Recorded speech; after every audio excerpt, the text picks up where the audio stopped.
الہی بخش کو اندازہ نہیں تھا کہ لوگ اس کے بارے میں کتنے متجسس ہو رہے ہیں۔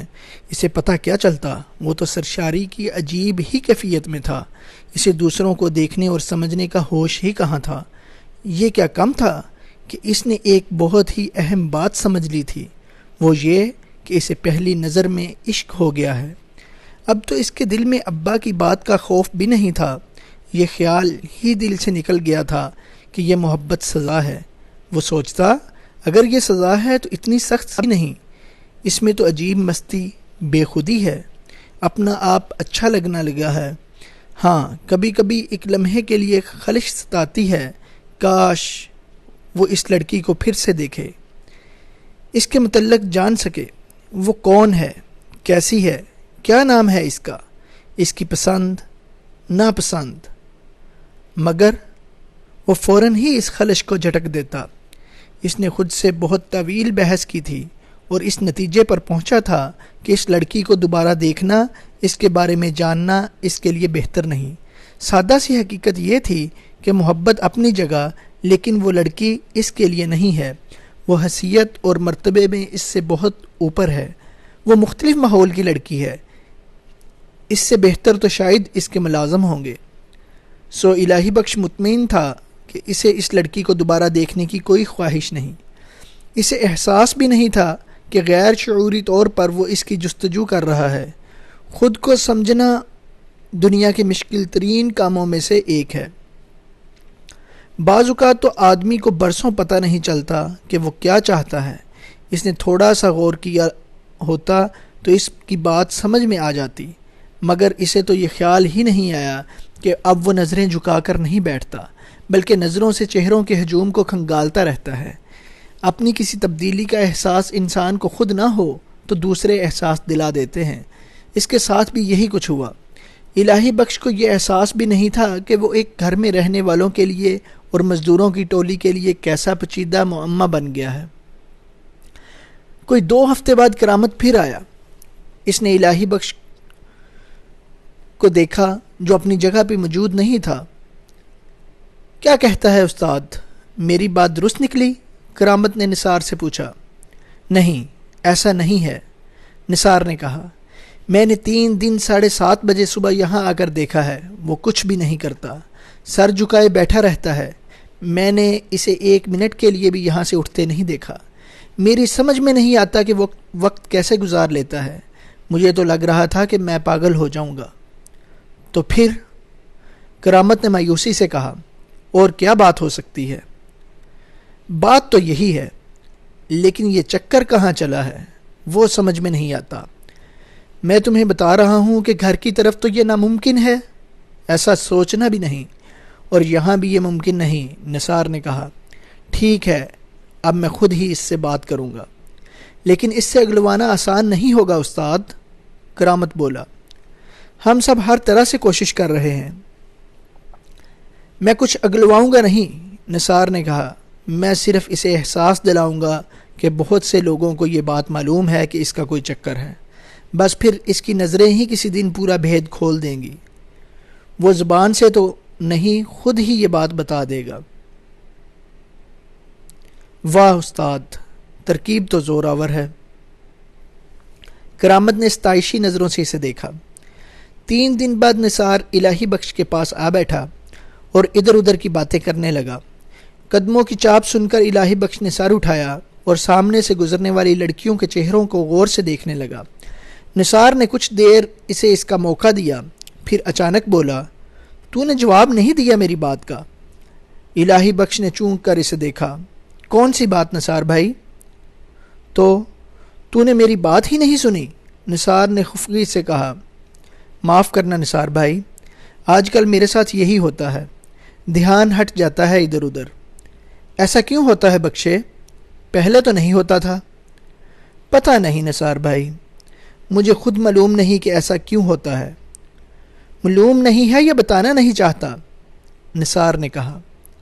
ایسی کیا بات ہو سکتی ہے کہ میں چھپاؤں؟ ہوتی ہے، ایسی باتیں بھی ہوتی ہیں، نثار نے مربیانہ انداز میں کہا۔ جس عمر میں تو ہے اس میں ایسی باتیں ہوتی ہیں۔ اس بار الہی بخش اپنے چہرے کی تمتماہٹ پر قابو نہ پا سکا۔ وہ تمتماہٹ نثار نے بھی دیکھ لی۔ میرے ساتھ ایسی کوئی بات نہیں نثار بھائی۔ اچھا، ایک بات بتاؤ، یہ تم گزرنے والوں کو اتنے غور سے کیوں دیکھتے ہو؟ نثار نے اچانک حملہ کیا۔ الہی بخش ہل کر رہ گیا۔ اسے اندازہ نہیں تھا کہ لوگ اسے اتنے غور سے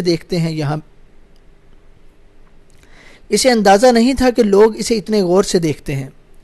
یہاں بیٹھ کر کوئی اور کیا دیکھ سکتا ہے نثار بھائی؟ اس نے مدافعانہ لہجے میں کہا۔ لیکن پہلے تو تم لوگوں کو ایسے نہیں دیکھتے تھے۔ مجھے تو خیال نہیں، اور خاص طور پر عورتوں اور لڑکیوں کو، نثار نے کاٹدار لہجے میں کہا۔ اس بار تو الہی بخش کے وجود میں بچال آ گیا۔ نہیں نثار بھائی، کسی کو تلاش کرتا ہے تو؟ اس بار نثار نے مشفقانہ لہجے میں پوچھا۔ الہی بخش کا جی چاہا کہ اعتراف کر لے، یوں بوجھ بھی ہلکا ہو جاتا جو اب تک وہ تنہا اٹھائے ہوئے تھا، لیکن اس صورتحال میں اسے اپنی پوری بات بتانی پڑتی، اور وہ سب کچھ اب خود اسے مضحکہ خیز لگ رہا تھا۔ وہ نثار کو بتاتا، نثار دوسروں کو بتاتا، پھر اس کا مذاق اڑتا۔ چنانچہ اس نے زبردستی کی ہنستے ہوئے کہا، یہ تمہارا وہم ہے استاد، ایسی کوئی بات نہیں۔ نثار خاموش ہو گیا۔ زیادہ دباؤ ڈالنا مناسب نہیں تھا۔ اس نے الہی بخش کے چہرے کے بدلتے ہوئے تاثرات دیکھ لیے تھے۔ پہلی بار کے لیے اتنا ہی کافی تھا۔ الہی بخش اب پھر مضطرب اور بے چین تھا۔ اس کی خوش فہمی دور کر دی گئی تھی۔ وہ تو اپنے تئیں ایک بے ضرر محبت میں مست تھا۔ اسے اطمینان تھا کہ اسے اس چہرے کی جستجو نہیں، اس لیے کہ وہ مل بھی گیا تو کیا ہوگا۔ یوں محبت کرنے میں تو کوئی نقصان نہیں تھا، نہ ہی احساس کمتری کا کوئی سوال تھا، لیکن اب صورتحال مختلف تھی۔ یہ اس کے لیے ایک انکشاف تھا کہ وہ اپنے اڈے پر بیٹھے بیٹھے اسے تلاش کرتا رہا، لیکن یہ حقیقت اس کے شعور سے اتنا نزدیک تھی کہ اسے بآسانی تسلیم کرنا پڑی۔ وہ خود سے بحث بھی نہ کر سکا۔ اسے تو یہ خیال آیا کہ وہ اس بات سے واقف تھا، لیکن اسے خود سے بھی چھپاتا رہا تھا۔ اب اس حقیقت کے حوالے سے اسے کچھ سوالات کا سامنا کرنا تھا۔ سوال یہ تھا کہ وہ اس لڑکی کو کیوں تلاش کرنا چاہتا ہے۔ خود کو بہت ٹٹولنے کے بعد بھی اسے اس سوال کا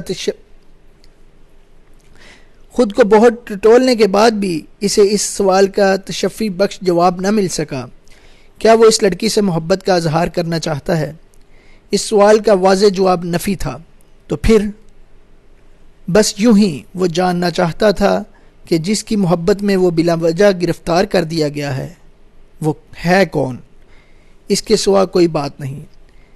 اس جواب سے الہی بخش کو مطمئن ہو جانا چاہیے تھا، لیکن اس نے لاشعور کی کرشمہ کاری ابھی دیکھی تھی، اور اس کے بعد خود پر بھی اعتبار نہیں کر سکتا تھا۔ وہ کئی دن اس سوچ میں الجھا رہا، لیکن اطمینان بخش جواب نہ مل سکا۔ اس کی بے اعتباری اپنی جگہ رہی۔ پھر دھندلی سی ایک بات اس کی سمجھ میں آئی، وہ یہ کہ جو محبت وہ کر رہا ہے وہ کوئی سزا تو نہ ہوئی، جبکہ محبت کے کچھ دکھ بھی تو ہوتے ہوں گے۔ وہ احساس کر سکتا تھا کہ اس کے لیے دکھوں کا سامان ہو رہا ہے، اور وہ اس سلسلے میں کچھ بھی نہیں کر سکتا۔ وہ اس ناگہانی سے نہیں بچ سکا تھا تو آگے بھی نہیں بچ سکے گا۔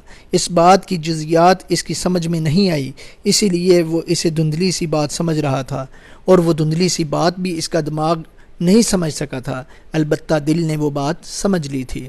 رد عمل کے طور پر وہ جھنجھلا گیا۔ اسے احساس ہونے لگا کہ وہ تقدیر کے ہاتھوں میں کھلونا بن گیا ہے۔ اب دکھ ملنے ہیں تو دکھ ہی سہی۔ اس نے خود کلامی کی۔ میں کیوں خواہ پریشان ہوں؟ ٹھیک ہے، میں یہیں بیٹھے بیٹھے چہروں کے ہجوم میں اسے ڈھونڈوں گا۔ میرا کیا جاتا ہے؟ کیا پریشانی ہے؟ ایسے کوئی ملتا ہے بھلا؟ دیکھا جائے گا۔ یہاں تو کوئی بچہ بھی کھو جائے کسی کا تو ڈھونڈتے پھرو، کس کی مدد لو، تب کہیں ملتا ہے۔ چلو بھائی، دیکھتے رہو بیٹھ کے۔ خود سے اس مکالمے کے بعد وہ بے فکر ہو گیا۔ اس بار چہروں کے ہجوم کو ٹٹولنے کا شغل غیر شعوری نہیں تھا، لیکن اسے یقین تھا کہ وہ اسے نظر نہیں آئے گی۔ اس نے یہ نہیں سوچا کہ اتفاقات پے در پے بھی ہوتے ہیں۔ اب وہ اس چہرے کو تلاش کرتا تھا۔ وہ لڑکیوں کو بہت غور سے دیکھتا تھا، اس یقین کے ساتھ کہ وہ اس چہرے کو پہچان بھی نہیں سکے گا۔ عجیب بات تھی، اسے ہر چہرے میں اس چہرے کا گمان ہوتا تھا، ہر حسین چہرہ اسے وہی چہرہ لگتا تھا۔ اسے حیرت ہوئی، لیکن پھر اس کی سمجھ میں وجہ بھی آ گئی۔ وہ دید بہت پرانی تھی، اس نے اسے اپنی یادداشت کے صفحے پر اپنے تصور کی لوح پر اتار لیا تھا۔ پھر شاید یوں ہوا ہوگا کہ وقت گزرنے کے ساتھ ساتھ اصل خد و خال مٹتے گئے ہوں گے اور تصور متبادل خد و خال فراہم کرتا رہا ہوگا۔ اس کے تصور میں چہرہ تو اب بھی محفوظ تھا، مگر شاید وہ حقیقی چہرہ وہ چہرہ نہیں تھا جسے اس نے دیکھا اور چاہا تھا۔ یہ تو کوئی تصوراتی چہرہ تھا، بلکہ شاید کوئی خاکہ تھا، خال و خط سے محروم خاکہ، جس میں ہر اس چہرے کے نقوش بھرے تھے جو اسے حسین لگتا تھا۔ اسی لیے تو ہر حسین چہرہ اس کا چہرہ لگتا تھا۔ الہی بخش یہ سوچ کر خوش ہوتا کہ اس لڑکی کے ملنے کا کوئی امکان نہیں ہے، وہ سامنے بھی آ جائے تو اسے نہیں پہچان سکے گا۔ وہ تو جیسے دل میں محبت ڈالنے والے سے کوئی جنگ لڑ رہا تھا اور جیتنے والا تھا۔ محبت کی حد تک تو ٹھیک تھا، لیکن جستجو تو دیوانگی ہے، اور دیوانگی بہت نقصان دہ ہوتی ہے۔ لیکن ایک دن وہی چہرہ اسے سچ مچ نظر آ گیا۔ یہ پہلی نظر سے تقریباً 8 ماہ بعد کی بات ہے۔ اس نے نظر اٹھائی اور اس کی سانسیں رکنے لگی۔ دل کی تال میں 3-4 دھڑکنیں تو یقیناً غائب ہو گئی ہوں گی۔ وہ چند فٹ کے آگے اس کے سامنے کھڑی تھی۔ اس کے ساتھ اس کی ایک ہم عمر لڑکی بھی تھی۔ اس بار معاملہ بالکل مختلف تھا۔ پہلے وہ کسی بھی حسین لڑکی کو دیکھتا تو سوچتا کہ یہ وہی ہے، لیکن فوراً ہی اسے خیال آتا کہ اس کا تصور اس کے ساتھ بے ایمانی کر رہا ہے۔ اسے یقین ہو جاتا کہ یہ وہ نہیں ہے، مگر اندر کوئی طاقت بحث کرتی رہتی کہ یہ وہی ہے۔ یعنی ایسے موقعوں پر اس کے اندر 2 مختلف یقین ہوتے، وہ ان کے درمیان ڈولتا رہتا۔ فیصلہ کرنا اس کے لیے ممکن نہ ہوتا، لیکن وہ ڈھلمل یقین ہونا بجائے خود ایک فیصلہ ہوتا، نفی کا فیصلہ۔ پھر وہ یہ سوچ کر خوش ہوتا کہ وہ سامنے بھی آ گئی تو وہ اسے نہیں پہچان سکے گا۔ اس خیال سے دل میں جو مایوسی کی لہر اٹھتی، اسے اس نے کبھی اہمیت نہیں دی تھی۔ اس وقت وہ یہ کیسے سمجھ سکتا تھا کہ وہ دوسرا ہم وزن یقین دراصل عدم یقین تھا، یا شک کہہ لیجئے، اور وہ یہ بھی نہیں سمجھ سکتا تھا کہ کبھی کبھی شک اور عدم یقین سے زیادہ اہم ہوتا ہے۔ مگر اس بار اسے دیکھتے ہی اس کا دل سینے میں ناچنے لگا تھا۔ یہ وہی تھی، وہی آنکھیں، وہی پیشانی، وہی رخسار، وہی ہونٹ، وہی بال۔ اس بار اس کے وجود میں اس دوسرے کا یقین یعنی شک کا شائبہ بھی نہیں تھا۔ وہ جان گیا تھا، اسے معلوم تھا کہ یہ وہی ہے۔ کیوں؟ ایسا کیوں؟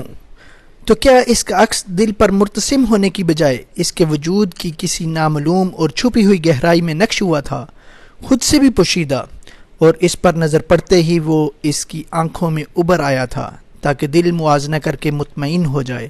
وہ سانسیں روکے اسے دیکھتا رہا، جیسے وہ رنگوں کی بنی ہوئی کوئی گڑیا ہے جو سانسوں کی گرمی سے فضا میں تحلیل ہو جائے گی۔ اس کے ذہن میں نہ کوئی خوف تھا، نہ مقام و مرتبے کا فرق کا تصور۔ اگلے ہی لمحے اس کے یقین کی تصدیق ہو گئی، حالانکہ تصدیق کی ضرورت ہی نہیں تھی۔ لڑکی نے اپنی ساتھی سے کہا، میں ٹھیک کہہ رہی ہوں نائلہ، شام کو آنا شاپنگ کے لیے۔ اتنی گرمی میں ٹھیک سے کوئی چیز پسند بھی نہیں کر سکو گی۔ یہ وہ آواز جو 200 سے زائد دنوں سے اس کے کانوں میں رس گھول رہی تھی، اس آواز کو بھی وہ لاکھوں میں پہچان سکتا تھا۔ ٹھیک ہے سعدی، دوسری لڑکی نے گہری سانس لے کر کہا۔ سعدی؟ الہی بخش نے سوچا، سعدی یہ کیا نام ہوا بھلا؟ پھر بھی یہ نام اسے اچھا لگا، اس کی طرح مختلف اور اونچا۔ اسی لمحے لڑکی نے اس کی طرف دیکھا، دونوں کی نظریں ملی۔ دونوں کا تاثر بے حد مختلف تھا۔ ایک طرف وارفتگی اور محبت تھی تو دوسری طرف کچھ بھی نہیں تھا۔ جیسے لڑکی کسی درخت کو، دیوار کو، کسی بے جان چیز کو دیکھ رہی ہو۔ وہ محض ایک پل کی بات تھی۔ لڑکی پلٹی اور اپنی سہیلی کے ساتھ چل دی، لیکن وہ مختصر سا پل اپنے اندر بہت بڑا پل تھا۔ وہ پل الہی بخش کو اداس کر گیا۔ اس نے ہر چیز کا، ہر بات کا تعین کر دیا تھا۔ اس کی حیثیت بھی اسے یاد دلا دی تھی، لیکن وہ اداسی بھی ایک خوشی میں لپٹی ہوئی تھی، جیسے اس نے اسے پا لیا ہو۔ وہ بڑی محویت سے اسے دوسری لڑکی کے ساتھ جاتے ہوئے دیکھتا رہا، پھر اچانک اسے کیا ہوا اسے خود بھی نہیں پتا چلا۔ اس نے ادھر ادھر دیکھا، مزدوروں کی ٹولی میں سے کوئی بھی موجود نہیں تھا۔ صبح ہی وہ کسی کام پر چلے گئے تھے۔ جو لوگ تھے ان میں سے کوئی بھی اس کی طرف متوجہ نہیں تھا۔ اس نے اطمینان کی سانس لی اور اٹھ کر چل دیا۔ اس کے قدم خودکار انداز میں اٹھ رہے تھے۔ دیر تک اس کی سمجھ میں نہیں آیا کہ وہ کیا کر رہا ہے اور کیوں کر رہا ہے۔ اسے بس یہ احساس تھا کہ وہ چل رہا ہے۔ خاصی دور جا کر بات اس کی سمجھ میں آئی، اور جب سمجھ میں آئی تو اس کے جسم میں سے پسینہ پھوٹ نکلا۔ وہ تصور بھی نہیں کر سکتا تھا کہ زندگی میں کبھی وہ کسی لڑکی کا تعاقب بھی کرے گا، لیکن ایسا ہو رہا تھا، وہ ایسا کر رہا تھا، اور وہ اپنے فٹ پاتھ سے کافی آگے آ چکا تھا۔ اس بات کا احساس ہوتے ہی وہ چور بن کر رہ گیا تھا۔ اسے لگتا تھا کہ ہر شخص، ہر دکاندار، ہر راہگیر اسے چبھتی ہوئی نظروں سے دیکھ رہا ہے۔ سب کو معلوم ہے کہ وہ لڑکی کا تعاقب کر رہا ہے۔ وہ جانتا تھا کہ اس بات پر لوگوں کے ہاتھوں مرمت شروع ہونے میں 2 سیکنڈ بھی نہیں لگیں گے، مگر اس کے قدم کوشش اور خواہش کے باوجود نہیں رکے۔ اس نے چاہا کہ پلٹے اور اپنے ٹھیے کی طرف واپس چلا جائے، لیکن اسے خود پر ذرا بھی اختیار نہیں تھا۔ اس وقت اس کی بھاگ دوڑ کسی اور کے ہاتھوں میں تھی، اور وہ اندر ہی اندر خوف سے لرزتا رہا۔ اس کے قدم بڑھتے رہے۔ دونوں لڑکیاں بائی سمت مڑ گئیں۔ آگے قطار سے بنگلے تھے۔ تیسرے یا چوتھے بنگلے کے گیٹ پر وہ دونوں رک گئیں۔ الہی بخش ان سے تھوڑا ہی پیچھے تھا۔ وہ رکتا تو یہ نامناسب بات ہوتی۔ اس نے اپنی رفتار بہت کم برائے نام کر لی۔ نائلہ، آؤ نا میرے ساتھ، لڑکی نے اپنی سہیلی سے کہا۔ نہیں سعدی، میں اب چلوں گی، شام کو آؤں گی شاپنگ کے لیے۔ نہیں سعدی، شام کو مجھے ممی کے ساتھ جانا ہے، اسی لیے تو آج خریداری کرنا چاہ رہی تھی۔ تو پھر شاپنگ کر ہی لیتی۔ چلو کوئی بات نہیں، پھر صحیح۔ اچھا سعدی، خدا حافظ۔ خدا حافظ نائلہ۔ سعدی گیٹ کی طرف چل دی۔ دوسری لڑکی نائلہ آگے بڑھ گئی۔ اتنی دیر میں الہی بخش فاصلہ برابر کر کے ان سے آگے نکل گیا تھا۔ گیٹ کے پاس سے گزرتے ہوئے اس نے خوف کے باوجود سرسری انداز میں گیٹ کی طرف دیکھا تھا۔ گیٹ کی سائیڈ میں نام کی تختی لگی تھی، شیخ مظہر علی نام کے نیچے بنگلے کا نمبر اور علاقے کا نام تھا۔ اسی لمحے الہی بخش کا دل اتنے زور سے اور اس انداز سے دھڑکا کہ اسے پہلے کبھی ایسا تجربہ نہیں ہوا تھا۔ وہ خوشی بھی ایسی تھی کہ اسے یاد نہیں تھا کہ وہ پہلے ایسا خوش ہوا ہوگا۔ لگتا تھا کوئی بہت بڑا خزانہ مل گیا ہے اسے، کوئی ایسی انوکھی نعمت جو کبھی کسی کو نہیں ملتی۔ وہ جیسے گدھا سے بادشاہ بن گیا تھا۔ سرشاری کی اس کیفیت میں وہ بہت دھیرے دھیرے آگے کی طرف چلتا رہا۔ اسے یہ احساس بھی نہیں تھا کہ وہ دوسری لڑکی نائلہ اس کے پیچھے آ رہی ہے یا وہ بھی کسی بنگلے میں چلی گئی ہے، حالانکہ اس کی وجہ سے وہ آگے بڑھ رہا تھا، ورنہ اس کا مقصد تو پورا ہو چکا تھا۔ آگے سڑک مڑ رہی تھی۔ اب اسے خیال آیا کہ کیا وہ دن بھر یوں ہی چلتا رہے گا۔ اس نے ڈرتے ڈرتے پلٹ کر دیکھا، پیچھے کوئی بھی نہیں تھا، سڑک سنسان تھی۔ دوسری لڑکی نہ جانے کب اپنے گھر میں چلی گئی تھی۔ اسے اس کا گھر جاننے میں کوئی دلچسپی بھی نہیں تھی۔ اس نے ایک بار دائیں اور بائیں دیکھا اور پھر پلٹ کر واپس چل دیا۔ شیخ مظہر علی کے بنگلے کے سامنے سے گزرتے ہوئے اس کے قدم رکے۔ گیٹ بند تھا۔ وہ چند قدم گیٹ کی طرف بڑھا، مگر فوراً ہی گھبرا کر پیچھے ہٹ آیا۔ اس کے بعد وہ اپنے ٹھکانے کی طرف چل دیا۔ وہ اپنی جگہ جا بیٹھا۔ وہاں کسی نے اس کی غیر موجودگی کو محسوس نہیں کیا تھا، پھر بھی وہ خاصی دیر چور سا بنا بیٹھا رہا تھا۔ اس کے بعد اسے یقین ہو گیا کہ کسی کو کچھ پتہ نہیں چلا ہے۔ وہ اپنی جگہ بیٹھا تصور میں کھو رہا تھا۔ اس بار اسے تصور میں دیکھنے کا لطف ہی کچھ اور تھا۔ وہ جیتی جاگتی تصویر تھی کہ ہاتھ بڑھاؤ اور چھو لو، اور وہ پیارا سا، خوبصورت مگر عجیب سا نام، سعدی۔ اور وہ بنگلہ جہاں وہ رہتی ہے، وہ بنگلہ کتنا بڑا ہوگا یہ وہ تصور بھی نہیں کر سکتا تھا۔ کتنا ہی بڑا ہو، اس سے وہ مرعوب تو نہیں ہو سکتا تھا۔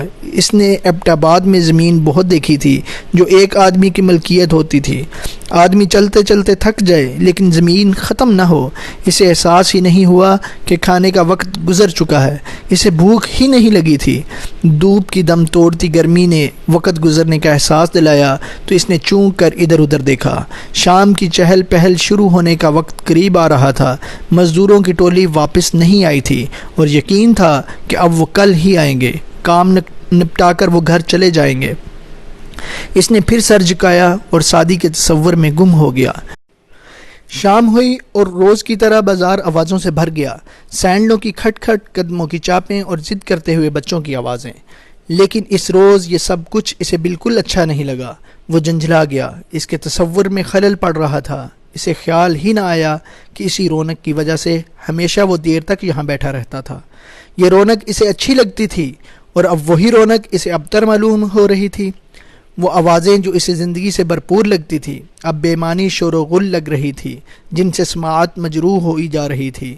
اس کا جی چاہا کہ کانوں میں انگلیاں ٹھونس لے اور چیخ کر کہے، بند کرو یہ شور و غل، مگر اسے احساس ہو گیا کہ وہ فٹ پاتھ پر اپنی خلوت گاہ سجائے بیٹھا ہے۔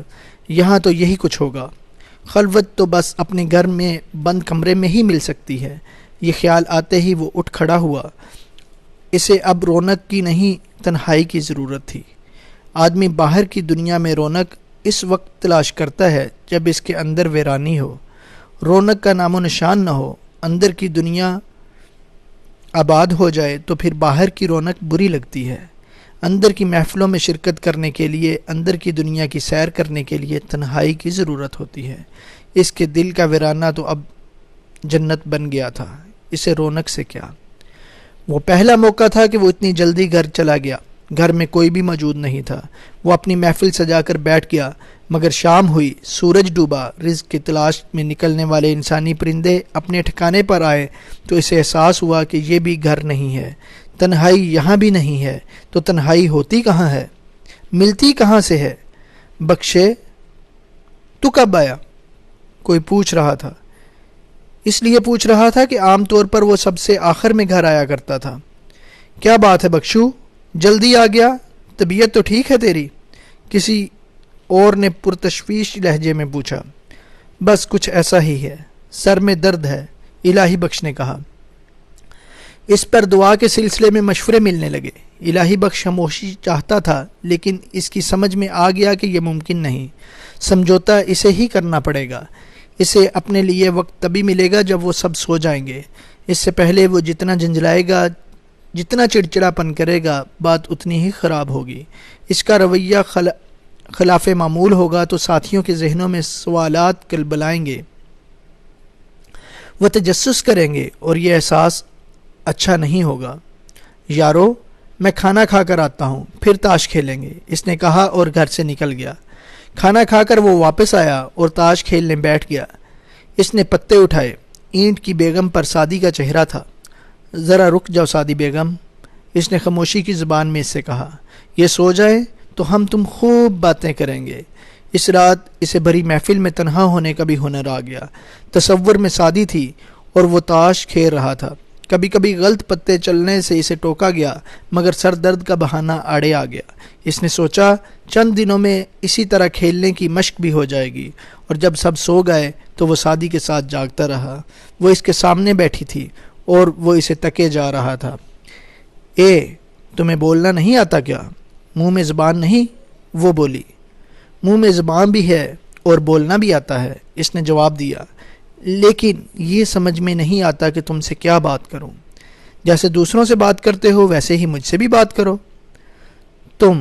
تم دوسروں سے بہت مختلف ہو، تمہارا مقام، تمہارا مرتبہ اور ہے۔ وہ سر جھکا کر بیٹھ گئی اور وہ اسے تکتا رہا۔ نہ جانے کب، کتنی دیر بعد اسے نیند آئی۔ آنکھ کھلی تو گھر دھوپ سے بھرا ہوا تھا۔ وہ پہلا موقع تھا کہ وہ سورج نکلنے سے پہلے نہیں جاگا تھا۔ اسے کوئی اتنی پرواہ بھی نہیں تھی۔ کام پر تو وہ دیر سے ہی جاتا تھا۔ ہاں، فٹ پاتھ کی تنہائی سے وہ ضرور محروم ہو گیا تھا۔ پھر اچانک ایک خلش اسے ستانے لگی۔ اس کی فجر کی نماز قضا ہو گئی تھی۔ اس کی تو کوئی تلافی نہیں تھی اور سر میں عجیب سا بھاری پن تھا۔ وہ دن ایک مختلف انداز سے شروع ہو رہا تھا۔ نئے معمولات بن رہے تھے جنہیں عرصے تک ساتھ چلنا تھا۔